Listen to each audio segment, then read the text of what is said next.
Please. You need to go to medical? Do you want me to take you to medical? Oh, shit. Oh, shit. No. The footage you just saw was taken at the exact moment this woman realized that the police finally knew what happened to her missing 5-year-old daughter. Her life is about to change forever. The co-worker riding in the car with her had no way of knowing just how desperate Brianna had become, and what she did next would likely change his life as well. No. Fuck. The majority of the following footage has never been seen before. Police became involved in the situation after 27-year-old Brianna Shantae Williams made this 911 call around 7 a.m. on November 6, 2019. What's going on? I do not know where my daughter is. Did she run away? No. Where was she last seen? She was here with me. What was she wearing? A purple shirt and like pink pajamas, like a t-shirt. She was The pants were pink? Say again? Okay, just stay on the line with me. Do you know where she could have gone? No. Have you checked? Like, she just came home. I just picked her up on Halloween night. She was with my mom in Alabama. Okay, have you checked the house? Yes. Okay. Did she have a favorite hiding spot in the house? Like under the bed? I checked under there. Okay, let's check again. Go to her bedroom. Let's check her closet. Nobody else in the house has seen her? No, it's just me and her. All right, are you in her room? Okay. Check under her bed again. This entire interaction was odd, but thankfully, officers soon arrived on scene and were able to begin trying to piece together what exactly was going on. You call, ma'am? Okay. Okay, is this your address here? Okay, hey, tell what's happened. I woke up this morning and started getting John, up from big work. 27. You can cancel that. She wasn't in the room. Okay. Have you had any problems with anybody? Okay. Anything unusual? Okay. Do you live by yourself? She's there first. Okay. The father of the child? No. He's not in her life? Search your house. Okay. I'm sorry, father of the child is not. He's in Alabama. He's here? Alabama? He's in Alabama. Okay, so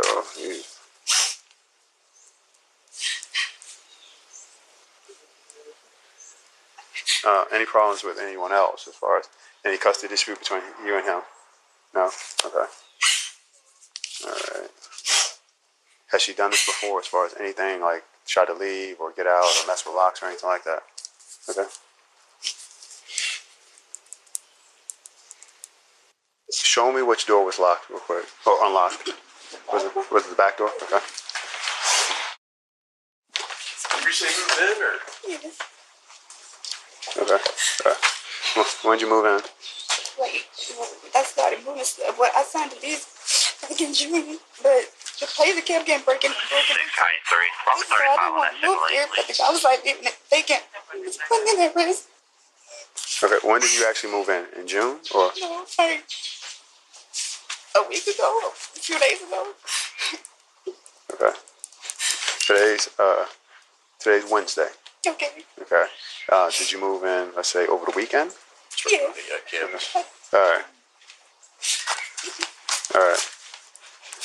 Actually, Brianna and Taylor had only moved in 3 days ago on November 3rd. Apparently, since June, Brianna had been paying rent on 2 properties, this house and an apartment across town. Police would get into the details of why she would want to do this later, because as you can see, she seemed more interested in her phone. So you said she does not go to school?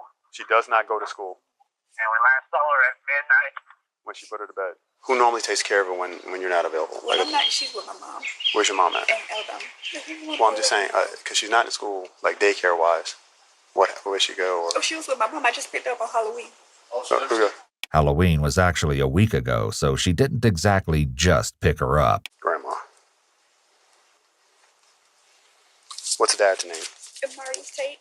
Officers managed to get Brianna off her phone long enough for her to share contact details for Taylor's grandmother and biological father. Both Taylor's grandmother and biological father would need to be followed up with, but right now, the focus was kept local. Law enforcement from all over the city started to arrive on Ivy Street as several of the first responders searched the house. While they didn't find any obvious evidence, they definitely noticed a few things out of place. It's kind of odd with her. That's more than one. She had that. Right. There's more than one gun out. So the guns were out? Yes. The way you see them right now, there's guns that are out. Okay.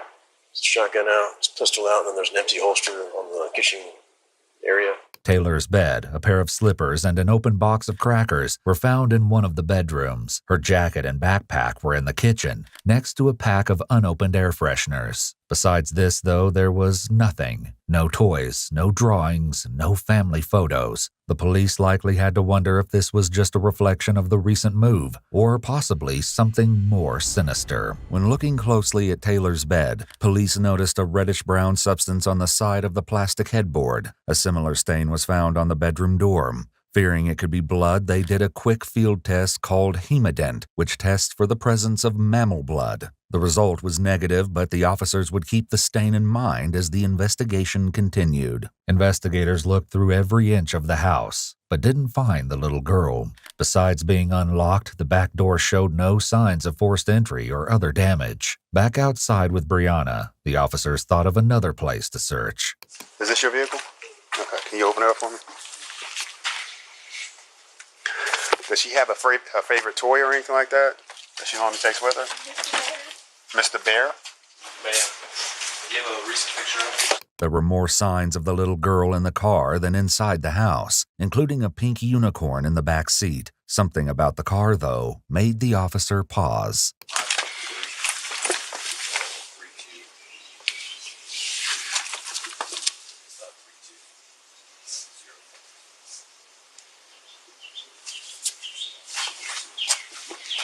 For some reason, the officer felt the need to give the car a sniff test. When looking inside, police also found some cleaning products and a pair of women's sneakers covered in plant matter. They also might have noticed that while the body of the car was cluttered, the trunk was almost perfectly tidy. Unfortunately, the police wouldn't know the significance of this until a more in-depth search of the car was conducted. For now, it was as if Taylor had simply vanished into thin air.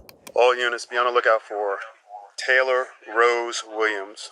Bravo Foxtrot, approximately 3 foot in height, 50 pounds. She was wearing a pink and purple t-shirt. Determined to find Taylor, the police launched a neighborhood-wide search effort. Ivy Street, as well as multiple adjacent roads, were taped off. K-9 units were deployed to track Taylor's scent, but were unsuccessful. Even a helicopter was used to canvass the area, with an equally frustrating lack of results. An Amber Alert was sent out, asking people to be on the lookout for Taylor. Unfortunately, the first attempt used the wrong name, claiming that the missing child was named Brianna. This was corrected in a subsequent alert. This is a picture of the young lady? You remember seeing a little girl here? Never seen her. I saw him the other day, but I never seen a kid. I've Never saw a seen kid. a little girl with them. Huh. All trash pickup was halted for the neighborhood. Any refuse that had already been removed was recovered from the trucks and spread out for police to comb through. This would eventually provide the most promising lead, but it was just going to take time and a strong stomach to find it. It would take quite a while for officers to find anything of substance as they canvassed the neighborhood, though. So for the time being, the investigation proceeded in other directions, too. Brianna was brought in for an interview, and police hoped she could give them a better idea of how her 5-year-old daughter managed to apparently drop off the face of the earth. The following footage has been analyzed by a qualified team, including a licensed professional counselor, a former detective, licensed polygraph examiner and former hostage negotiation commander and instructor, and a certified crime scene investigator, certified instructor for the State of Florida Commission on Criminal Justice Standards, and a graduate in crime scene investigations for violent crimes.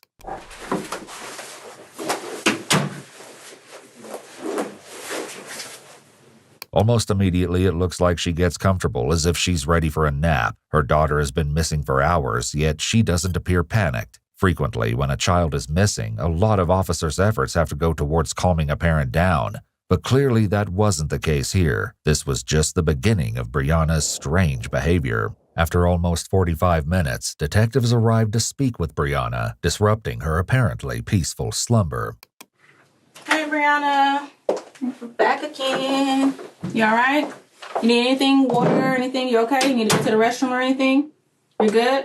You sure? All right. I'm sorry we had to meet under these stressful circumstances. I'm gonna, Officer Whitaker's with our missing persons unit, right? Well, based on the investigation, the age of your child, and everything going on, I'm also a detective, but I'm assigned to our cold case unit, which also I'm part of the CART team, which is the Child Abduction Response Team. So, and I don't want to stress you out on that. Listen to me. Look, I just want to explain what I do, all right, and what resources, okay? I mean, Missing Persons is doing an outstanding job. We can extend a little bit more than that, okay? And we have a little bit more specialty on that. So that's how I get involved, because we don't know what happened, okay? We don't know what's going on. We don't know after she left out of the house what happened to her. So this could be a criminal investigation. You understand what I'm saying, hon? Look at me. Listen to me, okay? We're doing everything we can. We got everybody out there looking for her. Okay, we've got everything going, but I want to make sure we cover everything. As detectives continued to speak with Brianna, officers worked relentlessly and spoke with the residents in the vicinity. Something going wrong? She's missing. The little girl supposedly that lives here is missing. Do you remember seeing a little girl here? Never seen her. Never seen her. You're the second person that said that. So. And how long have they lived there, you said, do you think? Just to estimate, a week? Month? I've seen her coming and going. I've never seen her physically, but I see the car here coming and going. Like this whole weekend that passed, nobody was here. That car was not here. This whole that week? car just got here right. At least like 2 days ago, if that. Right. Morning. Sorry to bother you. Hey, we're looking for a little girl. Have you seen a 5-year-old wearing pink and purple, short fro? Never seen her before. No, I don't think I've seen her at all. After these introductions, Brianna was read her Miranda rights, though she wasn't under arrest. Okay, so Brianna, like I said, we were going to talk to a lot of people today, and let's just start from the very beginning. Okay? So my alarm, you got to speak a little bit louder so we can hear you. My alarm went off at 5:30, and I got up like around maybe like a little before 6. And then I just went on here and started getting dressed because it's just me and Taylor in the house. She gets up, even if we're not going anywhere, she's like, where we're going, like, okay. So I didn't even bother, mess with her because I know eventually she's going to get up and start getting dressed. And then I went over to the kitchen, and then I noticed that the back door was open. I'm like, we're not open, but it was unlocked. I'm like, why is the back door unlocked? And that's when I went to her room, and she wasn't in there. As the officers continued their interviews, one of the residents had curious information to share. He left out of here about 5:30, 6 o'clock this morning. And right when they started putting up the tape and all. That's the black male? Yep. He's in his about 20s or 30s, maybe late. He's been living here by himself. And this place is a mess. Black male 20-ish? Probably about 28. But yeah, this place is a mess. The officer ran a background check on this suspicious individual who lived near the house where Brianna and Taylor just moved. As this was happening, investigators continued to gather more information from Brianna. It was almost 7 o'clock. Okay. So then you went into her room and you saw that. She wasn't in her bed. I looked under, well, she got like a little baby bed, so she can't really fit underneath it, but I looked underneath there anyway. I checked her closet. Then I went in my room and looked underneath my bed. I know she wanted to come in my room. Like she's very well mannered. Like she'll knock or ask to come in. Okay. And I checked in my bathroom. I checked my closet. She wasn't in there. So then I just started checking the cabinets, and she wasn't in there either. Like, okay, I'm gonna go outside. And I checked my car just to be, be sure that, you know, I definitely didn't leave her in the freaking car. Okay. So I looked underneath the car. She wasn't there either. Note that there's no real emotion in Brianna's voice as she talks about looking for her child. Okay, and then what? And then I called 911. Okay. I can't find her. Okay. What time did you see her before then? It was like around midnight. Brianna said that Taylor put herself to bed around midnight. While this wasn't impossible, the late hour and Taylor's alleged independence likely struck investigators as unusual given her age. However, this was nothing compared to the strange turn Brianna's story took next. Did you check on her prior to you going to sleep? No. Okay, so you assume that she was asleep? Okay. Did you hear any noise coming from her room or anything like that? Not from her room, but there were like, I can't even explain it. Like there were like when you're dragging something or you're moving something, like, but it was coming from upstairs. And either way, like I'll just grab my gun and, you know, walk around to make sure, you know, okay, there's nobody in here. Coming from upstairs of the house that you're in? And there are no stairs. That's the part that I didn't understand, but it definitely sounded like it was coming from the roof. Okay. Did you wake up hearing this noise? Yes. Like the little, whatever noise it was, it sounded like it changes. Like sometimes I can hear it like near where I sleep. Sometimes it's like back towards the kitchen area. Okay. And it sounded like dragging noise? Yes, it's like somebody's moving something or walking. So you said you grabbed your gun. So you have a gun? I grabbed my gun and then... Did you check the house? Yes, I walk around the open spaces that I know, you know, people can come in through. And I didn't see anything. Did you go outside and check? I didn't go outside. Okay, so you just checked around the house? Yes. Did you go in your daughter's room at that time and look at in? No. Okay. Brianna said that she didn't see anything amiss when she searched the house and that all the doors were still locked. Still, if she was alarmed enough to arm herself before walking through the house, it makes no sense that she wouldn't take a few seconds to check on her sleeping child. Some of the officers and residents shared a similar sentiment. I hope they exhausted the parental angle. You know what I'm saying? Knocking on every door we can. What kind? Okay, now she was missing since midnight. Yeah, purple PJs on. The back door was probably open. What mother don't check on the child?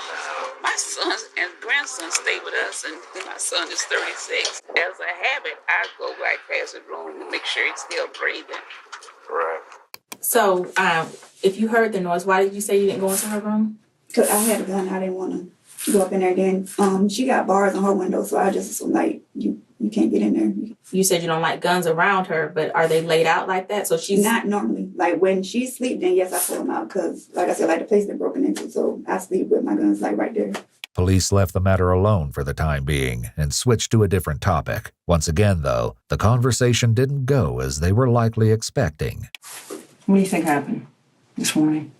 I don't know. Where do you think she's at? I have no clue because she wouldn't leave. And I don't even know, like, did they find Mr. Bear? Because she wouldn't go anywhere without that thing. What? This little pink teddy bear, she calls him Mr. Bear. The Mr. Bear angle was potentially helpful, as it was something the searchers could keep a lookout for. By this point, police were likely realizing that something was seriously wrong. What that was exactly remained to be seen. Where were you staying prior to this address? The Southside address. And how long did you live at the Southside address? We were there for like a year and a half. Okay. And why were you moving? Because I wanted to move to a different area. Like I always do this. I did this in Virginia. Like I live in Norfolk. Then like a year later, I moved to Virginia Beach. Okay. It's out of habit. I just like to move. So when was your lease up at the Southside address? In May. So your lease was up in May, but you were still living there? Yes. It was up. It went to month because I was supposed to put in a notice. They wanted a 60-day notice, and I kept forgetting to put it in. Brianna also said that as she was preparing to move to the house on Ivy Street, a large problem with the residents became evident. Because I was actually like trying to prepare to move out, and I went back like around the 4th of July. To which? Like to the Ivy place. And that's when I saw like the back door was open and like somebody had moved the refrigerator outside. So I called the property manager because I thought maybe, he was like renovating or something. He didn't tell me. But he was like, no. So he went ahead and changed the locks. So for 6 months, you had 2 residents. Yes. What 3 days ago made you need to move urgently if you were there if you had both places for 6 months? That was the day that I actually was like able to find movers, because that was the whole issue. I was like, I didn't know which company am I going to go for. I had been asking around. It was like, just ask people from work. It's like, no, I don't want to ask people. But you found someone from Craigslist, right? Yes. Which you say you do everything from Craigslist. A lot of things. Majority, So why hadn't you done that 6 months ago? Just never crossed my mind. Police would come to find that many things concerning the investigation didn't seem to cross her mind. What they would find when they searched her other residence too would leave them shocked. So on Sunday, you get a hold of movers.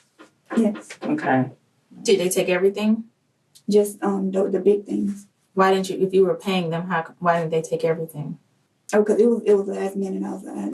I hadn't packed everything, like clothes and stuff. Most of the clothes and stuff are still there. Okay. So what was the urgency? Why couldn't you wait to find a mover once you had everything packed up and ready to go so that you can move everything in one go round? I didn't even think about that. We're going to call the movers. We're going to call your mom, and we're going to verify some information. Okay. You know where this is going to lead to? No. Okay.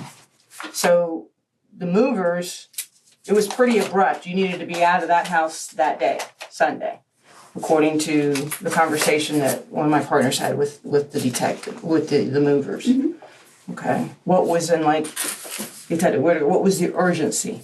It wasn't urgent. According to the movers, it was, I had to be out today. I didn't tell them that. Okay.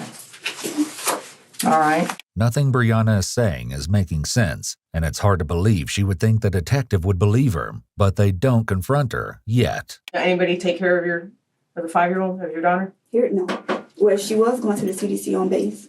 Okay. So she kindergarten and the CDC. When was the last time she was at CDC? I'm sorry if I'm asking you some questions. That's okay. Like May. Last there in May? June, yeah.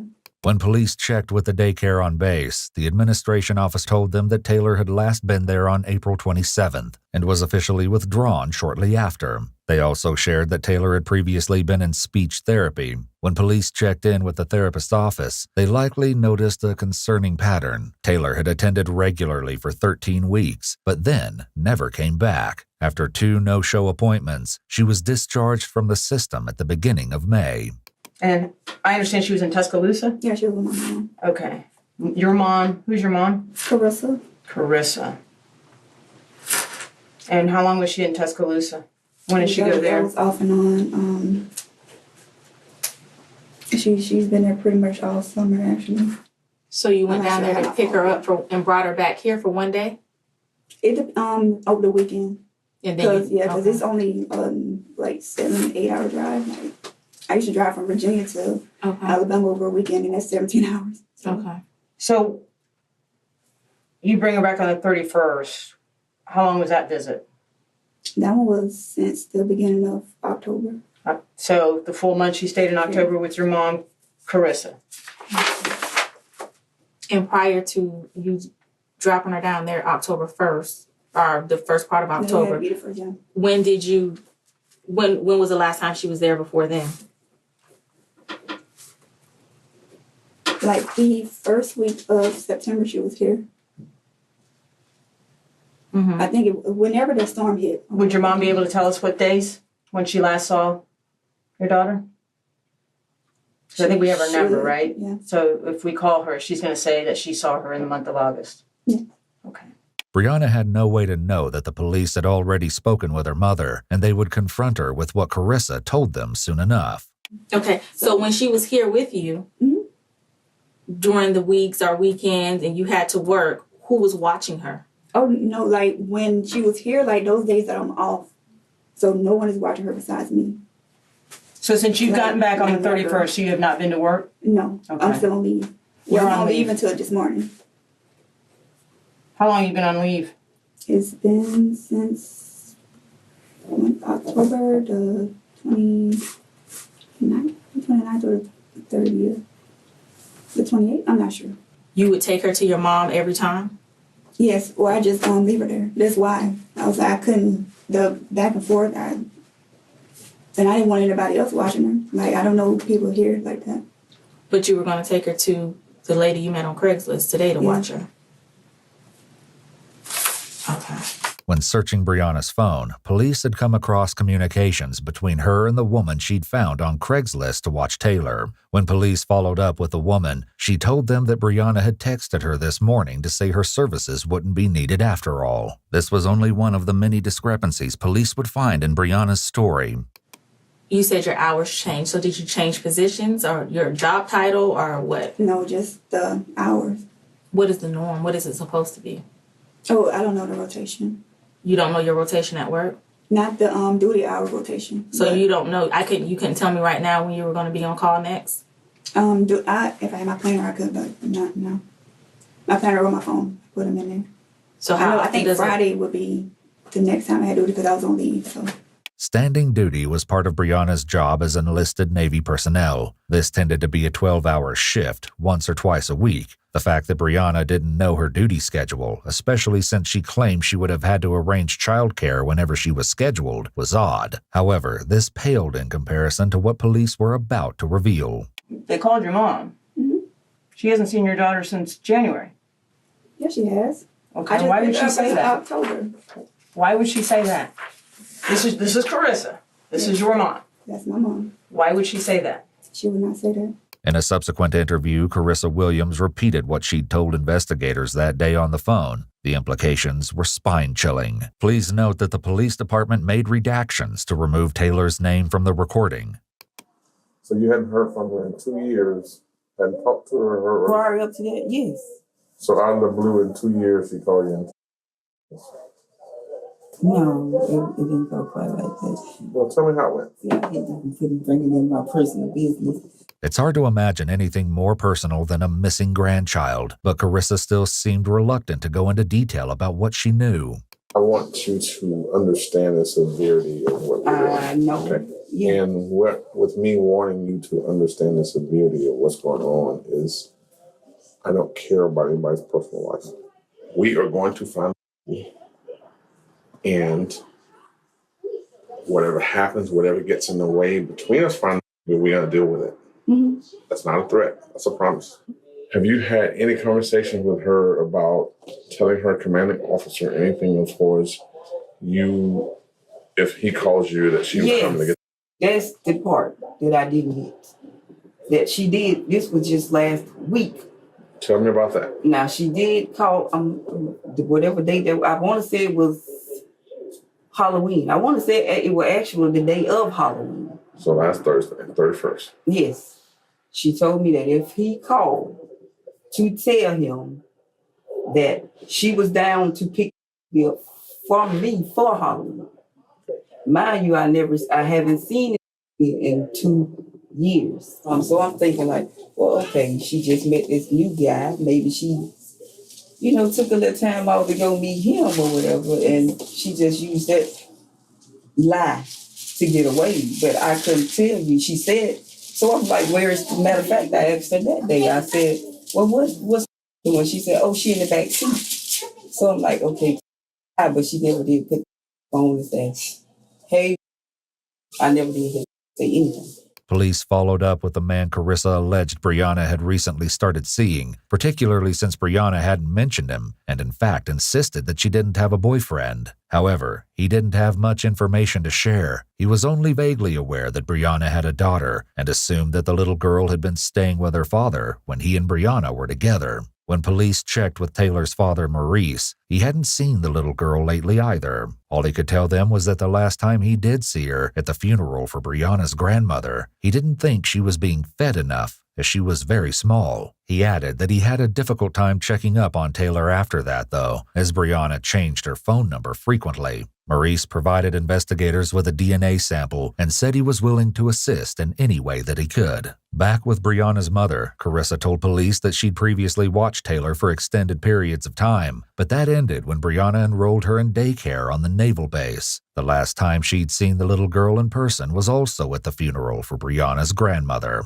Police weren't ready to believe Carissa just yet, however, due to some interesting evidence recovered from Brianna's phone.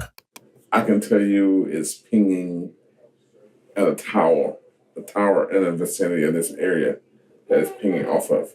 What's throwing us for a loop right now is if she's living in Jacksonville, why is her phone pinging out now at all? Despite this, Carissa swore that she hadn't seen Brianna or Taylor on Halloween. Police were still working on downloading the data from the GPS in Brianna's car to determine an exact route, so soon enough, they would know for sure who was telling the truth. The search of Brianna's phone turned up something else concerning too. Police found a text message conversation in which Brianna had told a former co-worker in Virginia that Taylor had become a nightmare, as she was, according to her, stealing food and misbehaving. In Alabama, Carissa was so adamant of her innocence that she got Brianna's father, Wayne, on the phone to join the discussion and brainstorm what might be going on. I don't understand why she would even lie and say that she was picked up from me. Man, she lied on me. I never been in trouble a day in my life.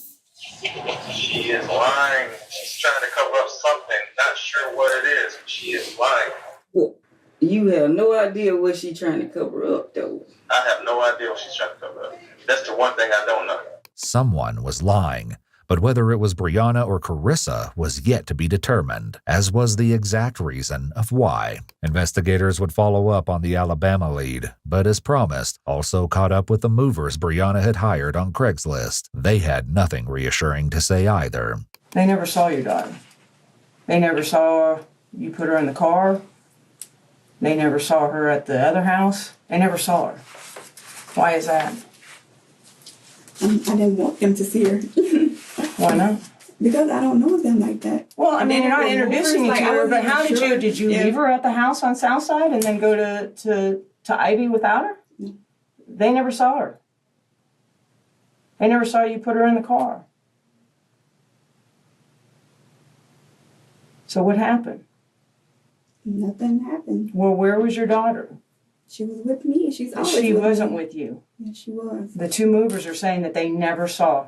They heard water running and you said that she was in there, but they never saw her. If what the movers were saying was true, it seemed like Taylor hadn't been at either of Brianna's residences. Carissa said she hadn't seen the girl in 2 years, and the child care records on the Navy base showed that Taylor's attendance became spotty throughout the month of April, and she was officially withdrawn back in May, around 6 months before she was reported missing. A new horrifying question was quickly coming to the forefront of the investigation. When was the last time anyone besides Brianna had seen Taylor? Shockingly, the little girl's mother wasn't inclined to help answer this question.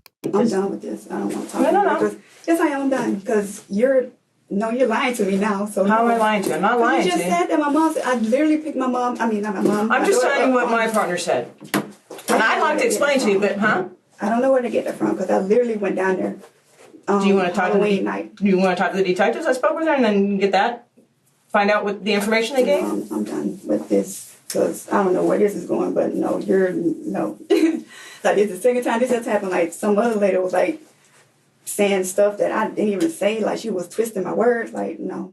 Brianna has no idea that her odd behavior was quickly becoming the least of the police's concern as they were searching her apartment at that very moment. Just like they'd done at Ivy Street, police canvassed the area and talked to Brianna's neighbors. Disturbingly, very few of them recalled ever seeing a little girl. One man who did, named Carlos Johnson, said he found Taylor roaming the apartment complex unaccompanied back on April 17, 2019, looking for her mother. He took her home only to find her wandering the parking lot again a few days later. Carlos said that Taylor didn't appear frightened or distressed, like the situation was familiar to her. He also told police that he would see her waving at him from her window at times when Brianna's car was gone, suggesting to him that the little girl was alone. If police thought this was bad, then they must have been horrified when they entered the apartment itself. From the outside, Brianna's apartment was unassuming and looked just like any of the others in the complex, but as soon as the door was open, it was clear that something awful had happened inside. The entryway to the apartment was filled with trash, as was the kitchen. It was so cluttered with random items and refuse that it was nearly unusable. The living room was not in any better condition, having been taken over by a heaping mountain of trash and personal belongings. It seemed no effort had been made to separate the two categories. There were children's toys and clothing included in the mess, most stained with what appeared to be feces. One of the toys in particular probably stood out to police, thanks to Brianna's description. A pink stuffed animal was found in the mountain of refuse, possibly Mr. Bear. The toy Brianna said Taylor refused to go anywhere without. Police would face a heartbreaking reason why Mr. Bear was there as they searched more of the apartment. Bleach and urine remover, along with more air fresheners, were also found in the apartment. If police thought the living room and kitchen were in bad condition, they were in for a shock when they entered the master bedroom. Police had to move more trash and soiled belongings to even gain entry into the room. The carpet was encrusted with filth, which appeared to include more human waste. When they opened the closet, the situation changed from merely disgusting to horrific. We just want clarity later, but not. It's a late day. I just want my baby home, and that's what we're trying to do. Well, the whole thing, because there's no way my mom would tell you she hadn't seen us since January. Like what? No. And that's why I'm asking you. Okay. Do you want to continue to talk to us about what's going on? I do not right now. No, like this is going too far. Like my grandma. Okay, so you don't want to answer any questions as to the whereabouts of your daughter. I don't know where she is. If and I'm trying to get the background. Here. Yes or no? I've told you everything that I know. Like I don't know. But you don't want to answer any more questions? My mom is on her way here now. My mom is on her way here now. Okay. Do you want to answer any? If you want to talk to her when she gets here, you can talk to her when she gets here. But you don't want to talk to us anymore? I do not want to talk to her. Okay. I need to call my job. Well, we'll take care of that for you. Do you need anything like a bathroom or water or anything like that? I need to talk to legal. Because I was supposed to talk to them about the lease. Okay, do you need water? Do you need a bathroom or anything like that right now? If you need anything, knock on the door.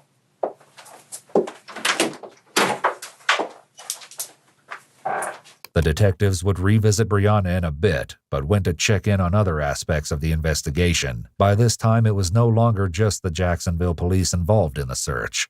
They'd been joined by the Jacksonville Sheriff's Department, the Alabama Bureau of Investigation, FBI, and even the Naval Criminal Investigation Service, or NCIS. Additionally, the neighborhood canvass around Ivy Street continued the whole time Brianna was at the police station. Just before 10:30 p.m., officers in the area ran into a surprise visitor. What's your relation? My father. Taylor's grandfather. Okay. All right. Give me 1 second. It's short. And the sergeant really, we don't have much to say right now. If you want, you can go down that way. Okay. Towards the command post and, let them know your relation. Right. But they don't have any information. I can't tell where she is. Back at the police department, Brianna was still in the interrogation room. If she was worried about her daughter or even concerned about what police might find when searching her apartment, she did a fantastic job of hiding it.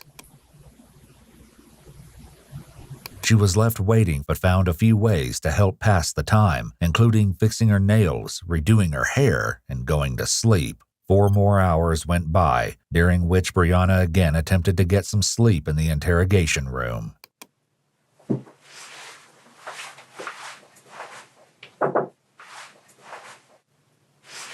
Why am I still in here? I'll get some answers for you. You're just gonna have to need your patience for now. We're all kind of sitting around and working diligently. We're not really sitting around doing nothing, but I'll get some answers for you. Okay? My commandos? Yes, I do believe so. I've been here all day. I know. Just be patient with us, please. Unluckily, when a fresh set of detectives came in, it seemed 8 hours of timeout hadn't made Brianna any more cooperative. Hey, Ms. Williams. Hey, I'm just Deborah. It's Detective Deborah. A couple things we need to go over with you real quick. You're gonna be free to go. However, you're not gonna be able to go back to Ivy Street or Southside tonight, and we still have your phone. So who do you need to contact, or can we take you somewhere, or what do you what's the best option for you? I can get a room, but my wallet is at Ivy. Brianna never came up with any options of her own, so the police called her command, who sent a petty officer from the base to come pick her up. Notably, over a total of more than 11 hours spent at the police station, Brianna never once asked for an update on the search for her daughter. When Brianna's mother Carissa heard about her daughter's lack of cooperation, she was perplexed. Why wouldn't she want to talk when her is missing? You know her better than I do. Because some of the things, a lot of, well, I can't even say some of the things, a lot of the things just not adding up to me. We can agree on that. Investigators also asked Carissa some questions about Brianna's personality in general to see if it would help make sense of her odd behavior. How is she? Is she like an emotional person? Do she shut down if she feel like it's getting too much for her? No, I'm just saying if something traumatic happened, is she one that's going to show emotions? Use an example of your mama's funeral. How was she doing that? Well, she didn't cry. No, she didn't cry? No. Brianna was reportedly very close to her maternal grandmother, who had raised Brianna for a large portion of her childhood. The fact that Brianna did not express grief at the time of her death may have stood out to police as eerily similar to her behavior in the interrogation room. Investigators also learned that Brianna was known to visit her grandmother's gravesite in Alabama regularly. So regularly, in fact, that more than one friend suggested the police search that area for Taylor too. And that's exactly what they did. Over the next week, the search expanded from Jacksonville, Florida to the area surrounding Linden, Alabama. Before Carissa's interview concluded, police had one last question for her, probably the hardest one yet. If she did something by accident, would she tell you? I'm not sure. That's why I wanted to talk to her. The investigation continued on for the rest of the week. The mounting evidence police collected was far from reassuring. None of it, however, led them to Taylor. Growing desperate, police decided to try talking to Brianna a different way. Since Brianna's father, Wayne, had been cooperative so far, detectives asked him to make a controlled call to Brianna to see if he could learn anything. It didn't go well. Yeah, I've been thinking, and I was wondering, is there anything you can do? Anything you remember?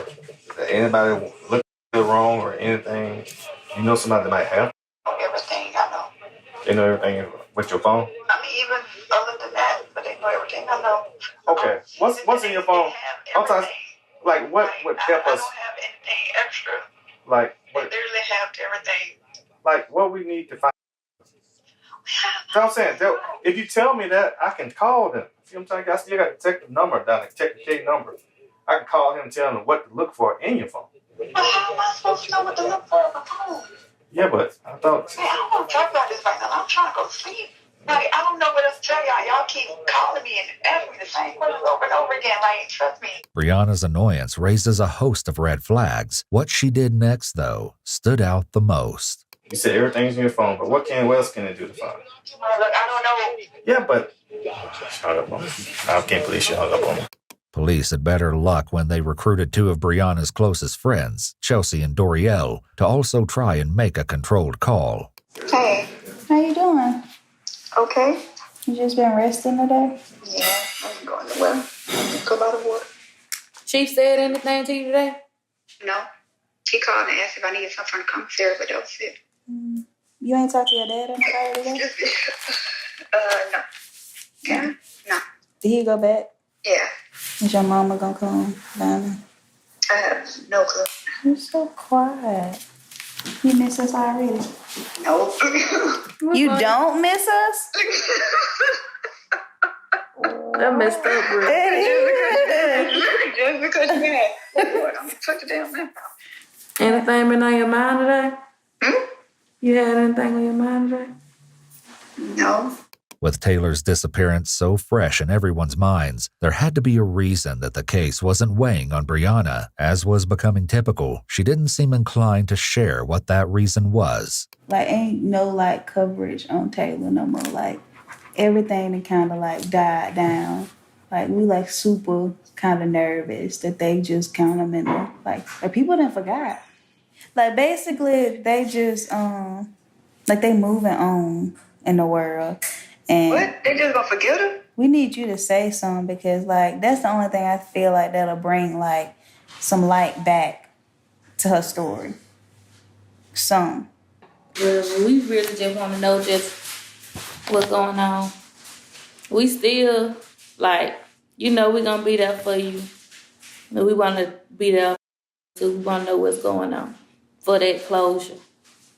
I don't even know what's going on. You ain't heard nothing? No, like nobody talks to me. Like the only time somebody call for me is like, oh, what y'all doing? I'm doing. I don't know. I'm pretty sure my chief is doing it to make sure I'm not getting off myself because he calls like very randomly. People coming knocking on the door like, oh, you're not who I'm looking for, bro. You know what room this is. Like, don't do that. Yeah. Especially you the CDO too. Like you're the the duty person. Yeah. I know why you here. Don't act like you just popped up here. Time would soon reveal that the Navy command had been more on top of things than anyone could have imagined. Brianna's co-workers weren't the only ones who'd been attempting to check up on her. Did your mama come down there? Because she had told us that, she had told your daddy that she was coming down there yesterday. She been coming since Wednesday. I was about to say she's been coming there since the day that it happened. But like she just I've given up on her. Like I don't know what the hell going on with my mom. I think you might need to ask her like why y'all's story is different. Like why you saying that here if she she really was here? What that's about? You need to ask her that. Do you think I'm gonna get a true answer after all this? I don't know, but you don't want to at least want to know why she's saying that? What is her reason? I mean, I do, but do y'all really believe she's gonna tell the truth? She hasn't told the truth yet. I don't know what her reasoning is for this, to keep the lie going for so long. Because I mean, it's too late now. She can't backtrack. Chelsea and Doriel then asked Brianna about the possibility of there being evidence in the apartment she left when she moved to the house on Ivy Street. Do you think it's something maybe in the old apartment that they'll find that'll help? Like, no. Figures? Because if they did, they would have found it. Remember, they done closed out both of them. They've been closed out for 3 days, 4 days, almost a week. Police had, in fact, found shocking evidence in Brianna's apartment, specifically the bedroom closet. Brianna had to have guessed what they'd found, but still chose to remain silent on the matter. So, Brianna, you hadn't thought about, like, her just being out there by herself? You know she's scared of everything, like, that. You don't think about that? Girl, I don't want to think about that right now. I mean, well, I've been thinking about it. Okay, then don't think about that. It's cold. That's kind of why I think I can't sleep knowing that it's, and you know how innocent she was. Like, she really cling to the people she know. I think that's why it's eating me up so much. Hauntingly, Brianna's only response was silence. If he think it's a good idea, would you be okay talking to detectives again? Yes. Yes. The same ones, or you want some new ones? Oh, hell no, not that lady. Okay, bruh, that's what I was going to ask you, man. I'm not talking to that lady. Based on Brianna's lack of cooperation and some other concerning evidence that would be addressed soon, police decided to place her under round-the-clock surveillance. It didn't take long for this to pay off. Early on November 11th, just 5 days after Taylor went missing, Brianna was seen donating some of Taylor's belongings. This included stuffed animals, clothes, and even some unopened packages of toys. Around the same time, the efforts of all the officers digging through countless heaps of trash finally paid off. They stumbled upon a box addressed to Brianna, along with certificates from the Navy with her name on them. This wasn't what they were most interested in, however. Also in the trash were several notes from the daycare center on the Navy base, requesting a change of clothes and a toothbrush for Taylor. In the trash, police also found several art projects, which police assumed had been made by Taylor. One of the projects was a handmade card from Taylor to her mother. Why Brianna didn't want these items, especially when her daughter was missing, was a mystery. There was also still the issue of what was discovered in the closet in Brianna's apartment. To say it was disturbing would be a massive understatement. One of the first things investigators noticed was a foul odor emanating from the space. It was impossible to say if this was a result of more feces found inside or the mysterious stains covering the walls and carpets. It seems a minor effort had been made to control the smell by sprinkling baking soda on the rug. Police took multiple DNA swabs from the inside of the closet, collecting samples from the walls, floors, and each stain. It would take time to receive DNA results, so they also conducted a field test to determine if any of the stains were human blood. Dismayingly, while the swabs didn't immediately indicate blood, many of the stains on the walls reacted when sprayed with luminol. Fearing the worst, police opted to have a cadaver dog brought to the apartment. However, the smell of feces and trash was so overwhelming that the dog was unable to effectively alert. Police resorted to ripping out the carpet from the closet and taking it outside. In the fresh air, the dog was much more effective and alerted on the carpet right away, indicating that at least some of the stains came from human remains. This wasn't the only area that got a response. When cadaver dogs were brought to Brianna's car, they alerted in no less than 3 areas: the driver's seat, the rear seats, and trunk. When police took a closer look at the trunk of the car, they noticed that there was an unknown whitish residue on the interior. They also found a broken fingernail and an air freshener jammed into the trunk lid, which likely came from the package found in the Ivy Street house. The vehicle had a pervasive scent of cleaning chemicals. Despite the car wash, they also located some reddish dirt on the underside of the vehicle that matched the soil on the dirt road in Alabama. There was now no way to deny it. This was no longer a missing persons case, but rather an investigation into a death. Brianna's mother had feared this outcome all along. I want your honest opinion on what you think is wrong. Okay. To be honest, I think she flipped the switch. What would wrong to make her flip the switch? Did she ever testify? I never witnessed it. Are you aware of it though, whether you witnessed it or not? Are you aware of it? Of her having testified, even though you're saying you haven't witnessed it, are you aware that she has one? What makes you think she flipped the switch? So I would say just speaking with her dad. He just told me. No, he just said, she gets angry at like the simple things. He just asked her to tell his girlfriend thank you, and she got so mad that she just blocked him on all social media and completely stopped talking to him. Police planned to place Brianna under arrest on November 12th, following a final gruesome discovery. The charges she faced at this time were child neglect and providing false information to law enforcement officials. Her chief was sent to pick her up on base and bring her to the police station for booking. However, no matter what he may have expected, what happens next is so shocking it must have shaken him to the core. I hate watching bad news. Stuff like that on the news, and I hate going back and forth with it, where everything's going on. But now they're saying that you're a person of interest now. Yeah. I mean, oh shit! Open the door. Oh shit! You alright? Should I have some napkins or something? You okay? Oh shit! Yeah, take that.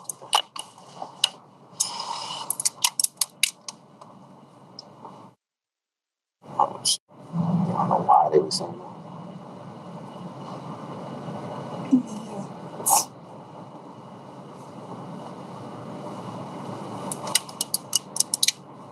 Just take a sip.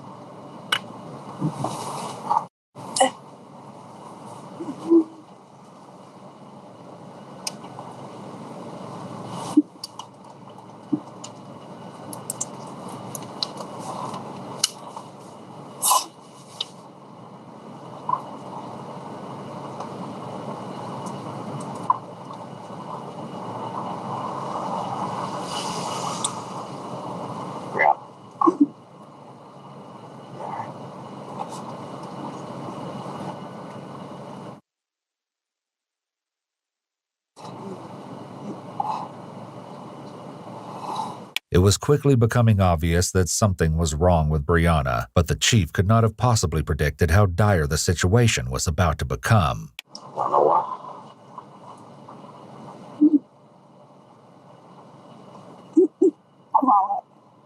I don't know why exactly they would say something like that.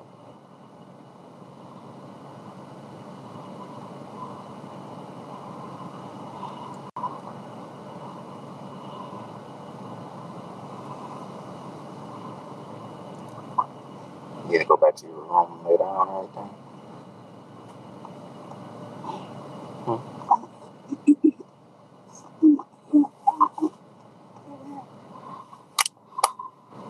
Say it again.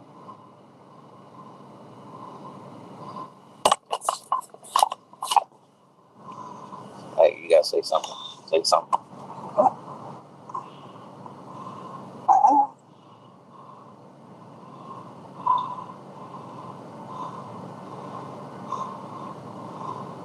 You need to go to medical? Williams, are you okay?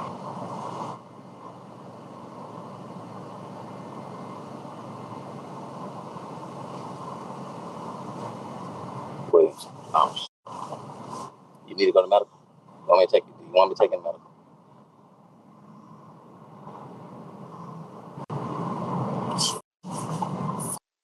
There was only so long the chief could wait for a coherent answer before he decided he needed to take action, and it wasn't a moment too soon, because what was coming would likely stay with him for the rest of his career, if not his life. Sorry.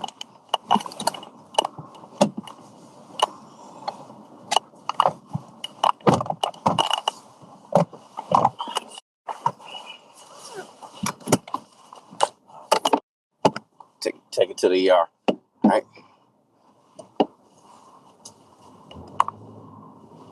Oh, shit. You're not, no. Williams, talk. Talk to me, Williams, talk to me. Just minutes later, as the pair were en route to the hospital, the worst happened. Faint pulse.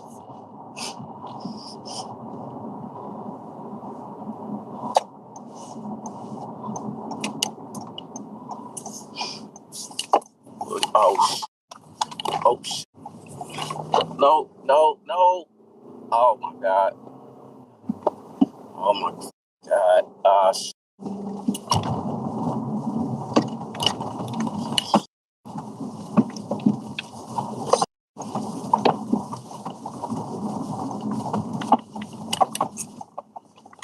Run it. Oh, shit.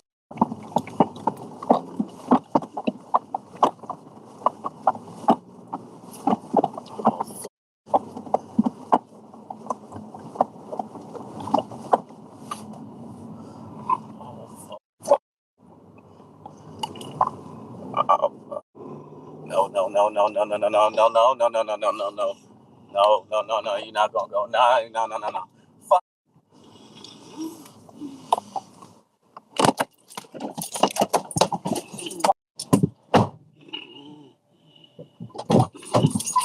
Come on. You ain't going on me like that. Come on. Shot.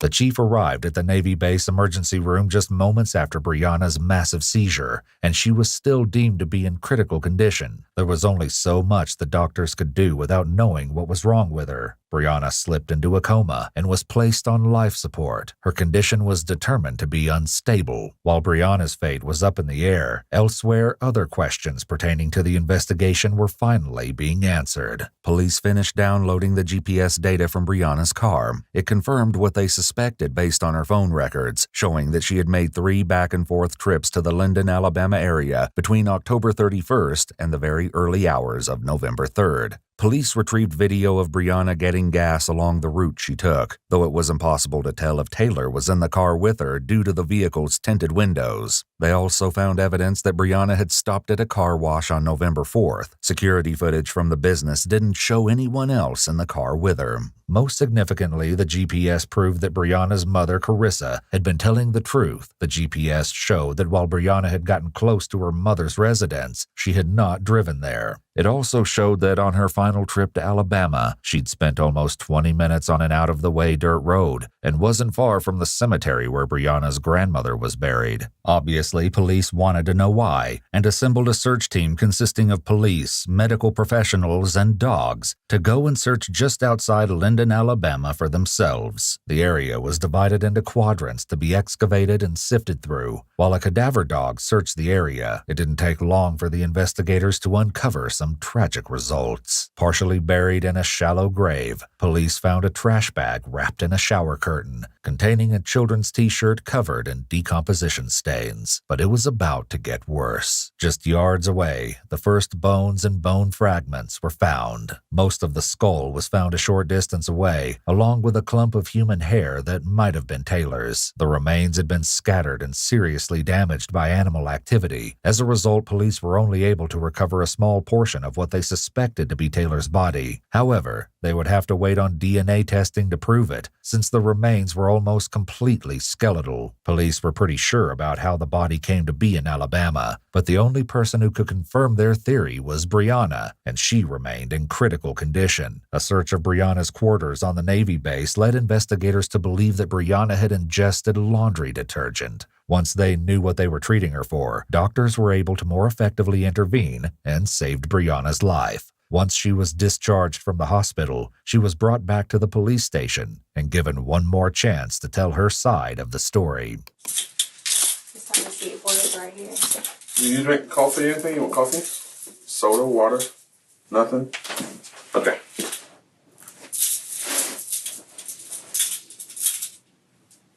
Just like before, Brianna quickly made herself as comfortable as possible and appeared to try to go to sleep. This time, though, she only had to wait about 20 minutes before detectives came in to talk with her.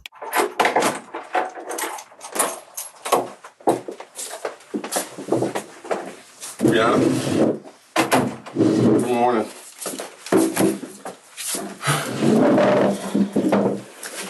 I need you to sit up and I'm going to go over some paperwork again, okay? Then I'm going to go over the rest of your rights with you, okay? And I want you to just acknowledge that you understand. You do not have to make a statement or say anything. You understand that? I'm going to need a yes or no, okay? Is that a yes? Okay. The detectives advised Brianna of the rest of her rights once again. Hey, Brianna, did the nurse assist you with your throat issue that you were telling me about at the hospital? A little bit. Does it feel better today? Not complete.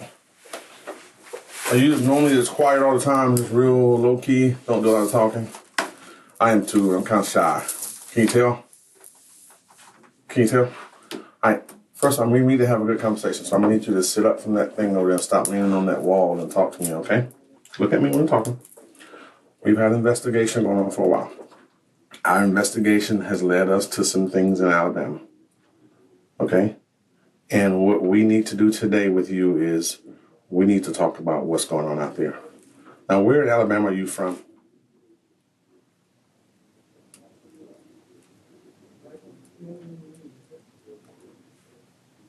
Are you from Alabama? Is that a yes? You got to say yes or no to me, okay? I can't have head dialogues and we can't have misunderstanding. Are you from Alabama? I don't want to talk. You don't want to talk? Okay. You're tired? You don't want to talk? So you don't want to talk to the police at all?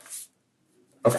With that anticlimactic end to the interview, Brianna followed her pattern of behavior throughout the case and went back to sleep. Ultimately, police didn't need Brianna's cooperation in order to answer their remaining questions. 4 days after this failed attempt to speak with Brianna, on November 25th, DNA testing proved the remains found in the Alabama woods belonged to Taylor. As a result, Brianna was now facing charges of murder. Due to the poor condition of the remains and the fact that the searchers were only able to recover about 10% of Taylor's skeleton, it was impossible to determine a cause of death. However, analysis of her tooth enamel and skull showed evidence of serious malnutrition. They also couldn't provide an exact time of death and were only able to say that the little girl had passed anywhere from several weeks to several months ago, between May and November 2019.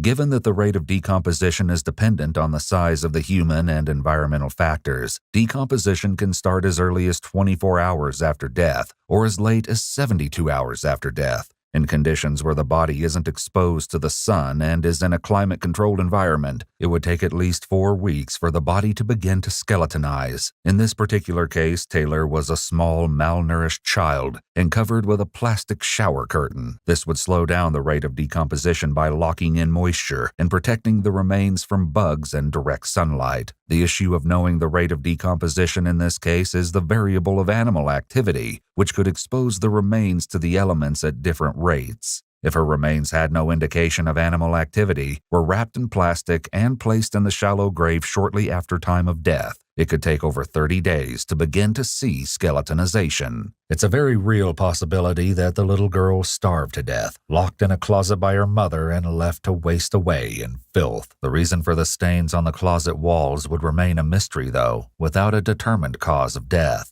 In September 2022, Brianna pled guilty to second-degree murder. Though her attorney repeatedly requested she face a reduced sentence due to her exemplary military record, she was sentenced to life in prison. Though her incarceration will do nothing to bring her daughter back, at least justice for the innocent little girl was served.